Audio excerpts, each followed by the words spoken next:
ರಾಜೀನಾಮೆ ಬೆನ್ನಲ್ಲೇ ದೆಹಲಿಗೆ ಸಿದ್ದರಾಮಯ್ಯ. ಇಂದು ಹೈಕಮಾಂಡ್ ಭೇಟಿಯಾಗಲಿರುವ ಸಿದ್ದರಾಮಯ್ಯ.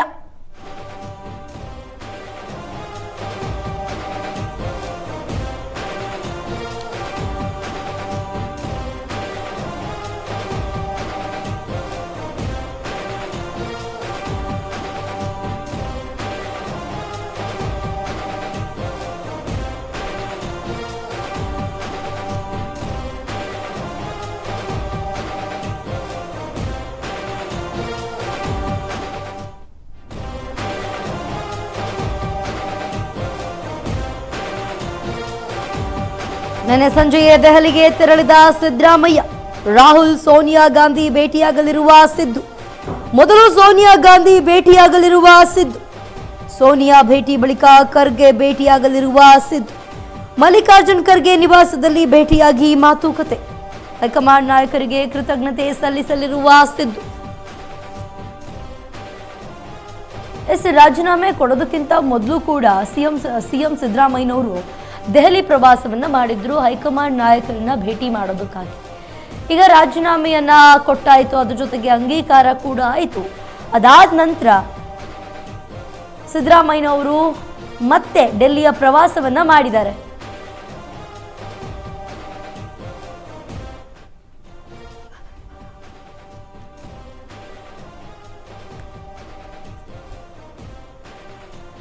ಇವತ್ತು ರಾಹುಲ್ ಹಾಗೆ ಸೋನಿಯಾ ಗಾಂಧಿಯನ್ನ ಸಿದ್ದರಾಮಯ್ಯನವರು ಭೇಟಿಯಾಗಲಿದ್ದಾರೆ. ಮೊದಲು ಸೋನಿಯಾ ಗಾಂಧಿ ಅವರನ್ನ ಭೇಟಿಯಾಗ್ತಾರೆ, ಆನಂತರ ಖರ್ಗೆಯನ್ನ ಕೂಡ ಭೇಟಿಯಾಗಬೇಕು ಅಂತ ಅಂದ್ಕೊಂಡಿದ್ದಾರೆ. ಮಲ್ಲಿಕಾರ್ಜುನ್ ಖರ್ಗೆ ನಿವಾಸದಲ್ಲಿ ಭೇಟಿಯಾಗಿ ಮಾತುಕತೆಯನ್ನ ನಡೆಸಲಿದ್ದಾರೆ. ಸಿದ್ದರಾಮಯ್ಯನವರು ಹೈಕಮಾಂಡ್ ನಾಯಕರಿಗೆ ಕೃತಜ್ಞತೆಯನ್ನ ಸಲ್ಲಿಸಲಿರುವಂತಹ ಸಿದ್ದು.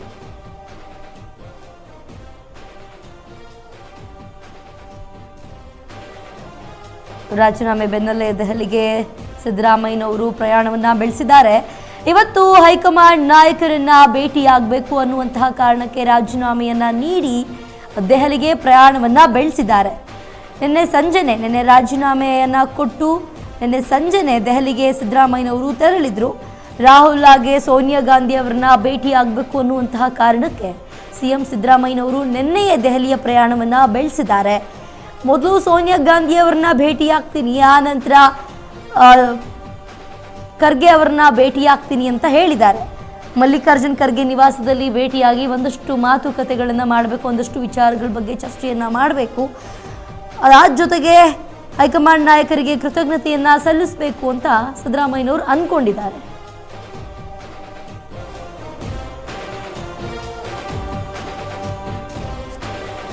ಸಿಎಂ ರಾಜೀನಾಮೆ ಬೆನ್ನಲ್ಲೇ ದೆಹಲಿಗೆ ಹಾರಿದ ಡಿಸಿಎಂ ಡಿಕೆ. ದೆಹಲಿಯಲ್ಲೇ ಬೀಡು ಬಿಟ್ಟಿರೋ ಡಿಸಿಎಂ ಡಿಕೆ ಶಿವಕುಮಾರ್. ಇಂದು ಹೈಕಮಾಂಡ್ ನಾಯಕರನ್ನ ಭೇಟಿಯಾಗಲಿರುವ ಡಿಕೆ. ರಾಹುಲ್ ಮಲ್ಲಿಕಾರ್ಜುನ್ ಜೊತೆ ಚರ್ಚೆ ಮಾಡಲಿರುವ ಡಿಕೆ. ನೂತನ ಸಿಎಂ ಸಚಿವ ಸಂಪುಟ ಬದಲಾವಣೆ ಬಗ್ಗೆ ಚರ್ಚೆ. ಸಿಎಲ್ಪಿ ಸಭೆ ಸೇರಿದಂತೆ ವಿವಿಧ ರಾಜಕೀಯ ವಿಚಾರಗಳು.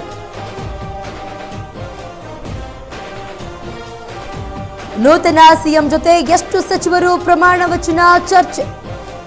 ಈ ಬಗ್ಗೆ ಹೈಕಮಾಂಡ್ ನಿರ್ದೇಶನ ಪಡೆಯಲಿರುವಂತಹ ಡಿಸಿಎಂ.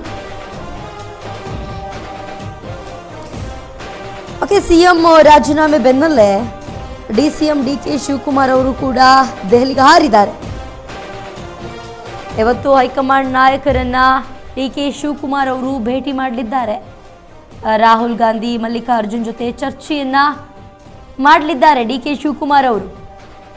ಹೊಸ ಸಿಎಂ ಬಗ್ಗೆ ಚರ್ಚೆ ಆಗಿರಬಹುದು, ಅದರ ಜೊತೆಗೆ ಸಚಿವ ಸಂಪುಟ ಬದಲಾವಣೆ ಬಗ್ಗೆ ಚರ್ಚೆಯನ್ನು ಮಾಡುವಂಥದ್ದಕ್ಕಾಗಿರಬಹುದು ದೆಹಲಿಗೆ ಪ್ರಯಾಣವನ್ನು ಡಿಕೆ ಶಿವಕುಮಾರ್ ಅವರು ಬೆಳೆಸಿದ್ದಾರೆ. ಸಿಎಲ್ಪಿ ಸಭೆ ಸೇರಿದಂತೆ ವಿವಿಧ ರಾಜಕೀಯ ವಿಚಾರಗಳ ಬಗ್ಗೆ ಚರ್ಚೆ ನಡೆಯಲಿದೆ. ನೂತನ ಸಿಎಂ ಜೊತೆ ಎಷ್ಟು ಸಚಿವರು ಪ್ರಮಾಣ ವಚನ, ಅಂದರೆ ಈಗ ಹೊಸ ಸಿಎಂ ಯಾರು ಅನ್ನೋದಿನ್ನೂ ಅನೌನ್ಸ್ ಆಗಿಲ್ಲ. ಈಗ ಹೊಸ ಸಿಎಂ ಯಾರು ಅಂತ ಅನೌನ್ಸ್ ಆದಮೇಲೆ ಅವ್ರ ಜೊತೆ ಎಷ್ಟು ಜನ ಸಚಿವರು ಪ್ರಮಾಣ ವಚನವನ್ನು ಮಾಡಬೇಕು ಅನ್ನೋದ್ರ ಬಗ್ಗೆ ಚರ್ಚೆಯನ್ನು ಮಾಡೋದಕ್ಕಾಗಿ ದೆಹಲಿ ಪ್ರಯಾಣವನ್ನು ಬೆಳೆಸಿದ್ದಾರೆ ಡಿಕೆ ಶಿವಕುಮಾರ್ ಅವರು. ಈ ಬಗ್ಗೆ ಹೈಕಮಾಂಡ್ನಿಂದ ಏನು ಬರುತ್ತೆ, ಏನು ಮಾಡಬೇಕು, ಏನು ಮಾಡಬಾರ್ದು, ಎಷ್ಟು ಜನ, ಅದೆಲ್ಲ ವಿಚಾರಗಳನ್ನ DCM DK ಶಿವಕುಮಾರ್ ಅವರು ಇವತ್ತು ಪಡ್ಕೊಳ್ಳಿದ್ದಾರೆ.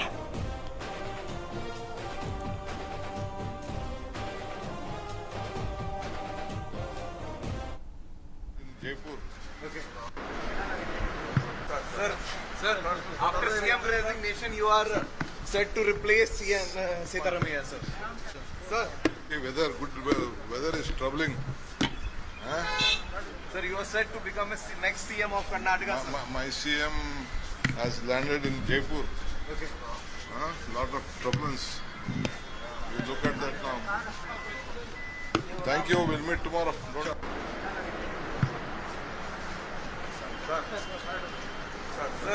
Sir, after CM resignation, you are set to replace CM Sitaramaiah, sir. Sir. Yes, ಇವತ್ತು ಹೈಕಮಾಂಡ್ ನಾಯಕರನ್ನ DK ಶಿವಕುಮಾರ್ ಅವರು ಭೇಟಿಯಾಗೋದಕ್ಕೆ ಮುಂದಾಗಿದ್ದಾರೆ. ರಾಹುಲ್ ಗಾಂಧಿ ಮಲ್ಲಿಕಾರ್ಜುನ್ ಜೊತೆ ಚರ್ಚೆಯನ್ನು ಮಾಡೋದಕ್ಕಾಗಿ ದೆಹಲಿ ಪ್ರಯಾಣವನ್ನು ಬೆಳೆಸಿದ್ದಾರೆ. ಈ CLP ಸಭೆ ಸೇರಿದಂತೆ ವಿವಿಧ ರಾಜಕೀಯ ವಿಚಾರಗಳ ಬಗ್ಗೆ ಚರ್ಚೆಯನ್ನು ನಡೆಸಲಿದ್ದಾರೆ. ಅದರ ಜೊತೆಗೆ ನೂತನ CM ಜೊತೆ ಎಷ್ಟು ಸಚಿವರು ಪ್ರಮಾಣ ವಚನ ಮಾಡಬೇಕು ಅನ್ನೋದ್ರ ಬಗ್ಗೆ ಕೂಡ ಚರ್ಚೆ ನಡೆಯುತ್ತೆ. ಈ ಬಗ್ಗೆ ಹೈಕಮಾಂಡ್ ಏನು ಹೇಳುತ್ತೆ, ಹೈಕಮಾಂಡ್ನ ನಿರ್ದೇಶನವನ್ನು ಪಡೆಯೋದಕ್ಕಾಗಿ DCM DK ಶಿವಕುಮಾರ್ ಅವರು ದೆಹಲಿ ಪ್ರಯಾಣವನ್ನು ಬೆಳೆಸಿದ್ದಾರೆ.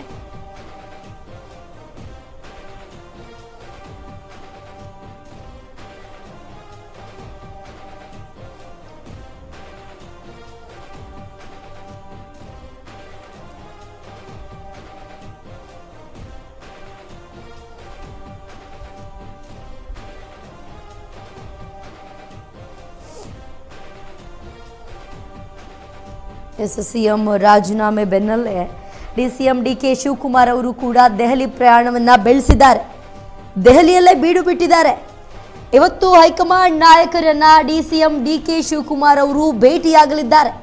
ರಾಹುಲ್ ಹಾಗೆ ಮಲ್ಲಿಕಾರ್ಜುನ್ ಜೊತೆ ಚರ್ಚೆ ಕೂಡ ಮಾಡಲಿದ್ದಾರೆ. ನೂತನ CM ಸಚಿವ ಸಂಪುಟ ಬದಲಾವಣೆ ಬಗ್ಗೆ, ಅದರ ಜೊತೆಗೆ CLP ಸಭೆ ಸೇರಿದಂತೆ ವಿವಿಧ ವಿಚಾರಗಳ ಬಗ್ಗೆ, ಅಂದರೆ ಈ ರಾಜಕೀಯ ವಿಚಾರಗಳ ಬಗ್ಗೆ ಚರ್ಚೆಯನ್ನು ನಡೆಸಲಿದ್ದಾರೆ. ಅದರ ಜೊತೆಗೆ ನೂತನ CM ಯಾರು ಅಂತ ಇನ್ನೂ ಕೂಡ ಅನೌನ್ಸ್ ಆಗಿಲ್ಲ. ಆದರೆ CM ಸಿದ್ದರಾಮಯ್ಯನವರು ಏನು ರಾಜೀನಾಮೆಯನ್ನು ಕೊಟ್ಟಿದ್ರು ಅದರ ಅಂಗೀಕಾರ ಆಗಿದೆ. ಇವತ್ತು CM ಜೊತೆಗೆ ಎಷ್ಟು ಸಚಿವರು ಪ್ರಮಾಣ ವಚನ ಮಾಡಬೇಕು ಅಂತ ಹೇಳ್ಬಿಟ್ಟು ಚರ್ಚೆ ನಡೆಸಲಿದ್ದಾರೆ. ಇದ್ರ ಬಗ್ಗೆ ಹೆಚ್ಚಿನ ಮಾಹಿತಿಯನ್ನು ಕೊಡೋದಕ್ಕೆ ಜೋಯಲ್ ಐಗೌಡ್ ಅವರಿದ್ದಾರೆ.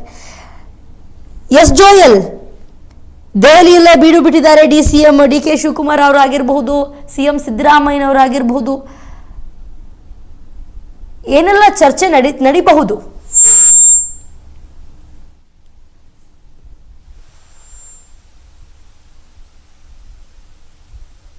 ಎಸ್ ಜೋಯಲ್, ಪ್ರಕ್ರಿಯೆ ಏನು, ನಿನ್ನೆ CM ಸಿದ್ದರಾಮಯ್ಯನವರು ರಾಜೀನಾಮೆ ನೀಡಿದ ಬಳಿಕ, ಮುಖ್ಯಮಂತ್ರಿ ಸ್ಥಾನಕ್ಕೆ ರಾಜೀನಾಮೆ ನೀಡಿದ ಬಳಿಕ ದೆಹಲಿಗೆ ತೆರಳಿದ್ದಾರೆ. ಏನ್ CM ಸಿದ್ದರಾಮಯ್ಯನವರು ದೆಹಲಿಗೆ ತೆರಳಿದ ಬಳಿಕ DK ಶಿವಕುಮಾರ್ ಅವರು ಕೂಡ ದೆಹಲಿಗೆ ತೆರಳಿರುವಂತದ್ದು. ಸಾಮಾನ್ಯವಾಗಿ ಇಲ್ಲಿ ಯಾಕಾಗಿ ದೆಹಲಿಗೆ ತೆರಳಿದ್ರು, ರಾಜೀನಾಮೆ ಬಳಿಕ ಅಷ್ಟು ತರಾತುರಿಯಲ್ಲಿ ಯಾಕೆ ತೆರಳಿದ್ರು ಅನ್ನುವಂತ ವಿಚಾರ ಕೂಡ ಬರುತ್ತೆ. ಆದ್ರೆ ಇಲ್ಲಿ ಸಿದ್ದರಾಮಯ್ಯನವರು ದೆಹಲಿಗೆ ತೆರಳುವಂತ ವಿಚಾರದ ಬಗ್ಗೆ ಕೆಲವೊಂದು ಏನು ಮಾಹಿತಿ ಮುಂಚೆನೆ ಇತ್ತು. ಆದ್ರೆ ಸಿದ್ದರಾಮಯ್ಯನವರು ತೆರಳಿದ ಬಳಿಕ ಈಗ DK ಶಿವಕುಮಾರ್ ಅವರು ಯಾಕಾಗಿ ಏನು ತೆರಳಿದ್ರು ದೆಹಲಿಗೆ ಅನ್ನುವಂಥದ್ದು ಕೂಡ ಪ್ರಶ್ನೆಯಾಗಿ ಕಾಡ್ತಾ ಇತ್ತು. ಇಲ್ಲಿ ಪ್ರಮುಖವಾಗಿ ಗಮನಿಸೋದಾದ್ರೆ ಸಾಕಷ್ಟು ವಿಚಾರಗಳಿದ್ದಾವೆ. ಪ್ರಮುಖವಾಗಿ ಮೊದಲನೇ ವಿಚಾರವನ್ನು ತೆಗೆದುಕೊಳ್ಳೋದಾದ್ರೆ, ಇಲ್ಲಿ AICC ಏನು ಅಧ್ಯಕ್ಷ ಆಗಿರುವಂತಹ ಮಲ್ಲಿಕಾರ್ಜುನ್ ಖರ್ಗೆ ಇರ್ಬೋದು, ಹಾಗೇನೆ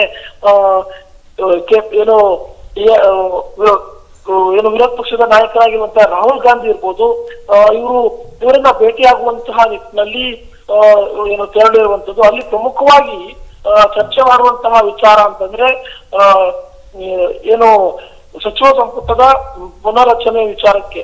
ಈ ಪ್ರಮುಖವಾಗಿ ಏನಾಗಿದೆ, ಸಿದ್ದರಾಮಯ್ಯನವ್ರಿಗಾಗಿರ್ಬೋದು, DK ಶಿವಕುಮಾರ್ ಅವ್ರಿಗಾಗಿರ್ಬೋದು, ಇಬ್ರಿಗೂ ಕೂಡ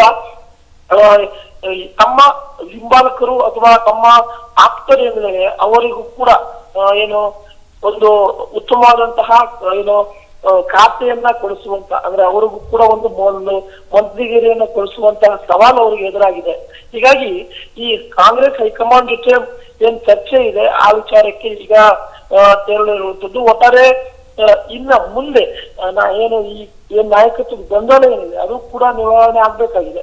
ಇಲ್ಲಿ ಮತ್ತೊಂದು ವಿಚಾರ ಏನಂತಂದ್ರೆ ಇನ್ನೂ ಕೂಡ ಕನ್ಫರ್ಮ್ ಆಗಿ ಅಂದ್ರೆ ಕಡಾಖಂಡಿತವಾಗಿ ಡಿ ಕೆ ಶಿವಕುಮಾರ್ ಅವರೇ ಸಿಎಂ ಅಂತ ಹೇಳಿ ಎಲ್ಲೂ ಕೂಡ ಇನ್ನೂವರೆಗೂ ಘೋಷಣೆ ಆಗಿಲ್ಲ. ಅಂದ್ರೆ ಹೈಕಮಾಂಡ್ ಈ ಬಗ್ಗೆ ಒಲವು ತೋರಿದೆ, ಮನಸ್ಸು ಮಾಡಿದೆ ಅನ್ನುವಂಥದ್ದು ಗೊತ್ತಿರುವಂತ ವಿಚಾರ. ಆದ್ರೆ ಇದಕ್ಕಾಗಿನೇ CLP ಸಭೆ ನಡೆಯುತ್ತೆ. ಅಲ್ಲಿ ಏನು ಆಯ್ಕೆಯಾದಂತಹ ಶಾಸಕರು ಏನಿದೆ, ಈ ಕಳೆದ ಏನು ಚುನಾವಣೆ ಸಂದರ್ಭದಲ್ಲಿ ಆಯ್ಕೆಯಾದಂತಹ ಶಾಸಕರು ಏನಿದೆ, ಕಾಂಗ್ರೆಸ್ನ ಶಾಸಕರುಗಳು, ಆ ಒಂದು ಸಂಖ್ಯಾಬಲ, ಒಟ್ಟಾರೆ ಸಂಖ್ಯಾಬಲ ಏನಿದೆ ಕಾಂಗ್ರೆಸ್ ಶಾಸಕರದ್ದು, ಅವರುಗಳು ಕೂಡ ಏನು ಈ ಒಂದು ಶಾಸಕಾಂಗ ಸಭೆಯಲ್ಲಿ CLP ಸಭೆಯಲ್ಲಿ ಯಾರು ತಮ್ಮ ಶಾಸಕಾಂಗ ಪಕ್ಷದ ನಾಯಕ ಅಂತೇಳಿ ಆಯ್ಕೆ ಮಾಡ್ಬೇಕಾಗುತ್ತೆ. ಇಲ್ಲಿ ಹೆಚ್ಚಿನದಾಗಿ ಏನು ಹೈಕಮಾಂಡ್ ಈಗಾಗಲೇ ಡಿ ಕೆ ಶಿವಕುಮಾರ್ ಅವರನ್ನೇ ಏನು ಮುಂದಿನ ಸಿಎಂ ಅಂತ ಹೇಳಿ ಆಲ್ರೆಡಿ ಒಂದು ಮಾಹಿತಿಯನ್ನು ಕೊಟ್ಟಿರುವಂತದ್ದು. ಹೀಗಾಗಿ ಇಲ್ಲಿ ಈ ಶಾಸಕರುಗಳು ಕೂಡ ಅದನ್ನು ಒಪ್ಪಿಕೊಂಡು ಇಲ್ಲಿ ಅಂದ್ರೆ ಈ ಒಬ್ಬ ಏನು ನಾಯಕನಿಗೆ ಅಂದ್ರೆ ಡಿ ಕೆ ಶಿವಕುಮಾರ್ಗೆ ಆಯ್ಕೆ ಮಾಡ್ಬೇಕಾಗುತ್ತೆ. ಆದ್ರೆ ಇಲ್ಲಿ ಆಯ್ಕೆ ಪ್ರಕ್ರಿಯೆ ಹೇಗಿರುತ್ತೆ ಅನ್ನುವಂಥದ್ದು ಬಹಳ ಕುತೂಹಲವನ್ನ ಕೆರಳಿಸಿದೆ. ಇದೀಗ ಏನು ಇಬ್ಬರು ಕೂಡ ತೆರಳಿರುವಂತ ವಿಚಾರ ಒಂದು, ಸಾಮಾನ್ಯವಾಗಿ ಸಿದ್ದರಾಮಯ್ಯನವರು AICC ಏನು ಮುಖ್ಯ ಏನು ನಾಯಕರುಗಳೇನಿದ್ದಾರೆ ಅವ್ರಗಳೆಲ್ಲರಿಗೂ ಕೂಡ ಅಭಿನಂದನೆಯನ್ನ ಸಲ್ಲಿಸುವ ನಿಟ್ಟಿನಲ್ಲಿ ತೆರಳಿದ್ದಾರೆ. ಮಲ್ಲಿಕಾರ್ಜುನ್ ಖರ್ಗೆ ಇರ್ಬೋದು, ರಾಹುಲ್ ಗಾಂಧಿ ಇರ್ಬೋದು, KC ವೇಣುಗೋಪಾಲ್ ಇರ್ಬೋದು, ಸುರ್ಜೇವಾಲಾ ಇರ್ಬೋದು, ಇವರೆಲ್ಲರೂ ಕೂಡ ಧನ್ಯವಾದಗಳನ್ನ ಹೇಳುವಂತ ನಿಟ್ಟಿನಲ್ಲಿ. ಯಾಕೆಂದ್ರೆ ತಮಗೆ ಹಿಂದಿನ ಬಾರಿ 5 ವರ್ಷ ಹಾಗೇನೆ ಈಗ 3 ವರ್ಷ ಒಟ್ಟಾರೆ 8 ವರ್ಷಗಳ ಕಾಲ ಮುಖ್ಯಮಂತ್ರಿಯಾಗಿ ಸೇವೆ ಸಲ್ಲಿಸೋಕೆ ಅವಕಾಶ ಮಾಡಿಕೊಟ್ಟಿದೆ ಕಾಂಗ್ರೆಸ್ ಹೈಕಮಾಂಡ್. ಹೀಗಾಗಿ ಆ ವಿಚಾರದಲ್ಲಿ ಏನು ತಮ್ಮ ಧನ್ಯವಾದಗಳನ್ನ ಅರ್ಪಿಸೋಕ್ಕಾಗಿ ಒಂದು ಕಡೆಯಲ್ಲಿ ತೆರಳಿರುವಂತದ್ದು. ಇನ್ನೊಂದು ವಿಚಾರ ಅಂತಂದ್ರೆ ಅದೇ ಮೊದಲೇ ಹೇಳಿದಾಗೆ ನಮ್ಮ ಬಣದ ಪ್ರಮುಖರಿಗೆ ಒಂದಷ್ಟು ಪ್ರಮುಖ ಖಾತೆಯನ್ನ ನೀಡುವಂತ ನಿಟ್ಟಿನಲ್ಲಿ ಏನು ಡಿಮಾಂಡ್ ಇಟ್ಟಿರಬಹುದು ಮುಂಚೆನೆ. ಇದೀಗ ಆ ವಿಚಾರಕ್ಕೆ ಮತ್ತೊಮ್ಮೆ ಕೇಳ್ಕೊಂಡು ಅಂದ್ರೆ ತಮ್ಮ ಏನು ಆಸೆ ಏನಿದೆ ಅಥವಾ ಬೇಡಿಕೆ ಏನಿದೆ ಅದನ್ನ ಈಡೇರಿಸಿಕೊಳ್ಳುವಂತ ನಿಟ್ಟಿನಲ್ಲಿ ತೆರಳಿರ್ಬೋದು.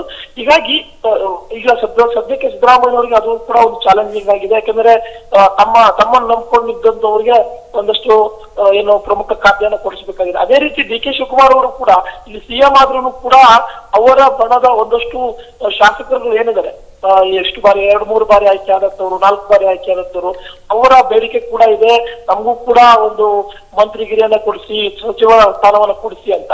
ಹೀಗಾಗಿ ಆ ವಿಚಾರದ ಬಗ್ಗೆನೂ ಕೂಡ ಹಾಗೇನೆ ಮುಂದಿನ ಆಡಳಿತದ ವಿಚಾರವಾಗಿ ಯಾವ ರೀತಿಯಾದಂತಹ ಆಡಳಿತ ಸೂತ್ರ ನೆನಬೇಕು ಅನ್ನುವಂತ ವಿಚಾರವಾಗಿ ಒಟ್ಟಾರೆಯಾಗಿ ಹೈಕಮಾಂಡ್ ಅಂತಂದ್ರೆ ಈ ನಾಯಕರುಗಳು ಆ ಹೈಕಮಾಂಡ್ ಮಾತನ್ನ ಕೇಳಲೇಬೇಕಾಗುತ್ತೆ. ಹೀಗಾಗಿ ಮುಂದಿನ ವಿಚಾರದ ಬಗ್ಗೆ ಆಡಳಿತದ ವಿಚಾರದ ಬಗ್ಗೆ ಇಲ್ಲಿ ರಣತಂತ್ರವನ್ನು ಹೆಣೆಯುವಂತ ವಿಚಾರವಾಗಿ ಇಬ್ಬರು ನಾಯಕರುಗಳು ಕೂಡ ದೆಹಲಿಗೆ ತೆರಳಿರುವಂತದ್ದು.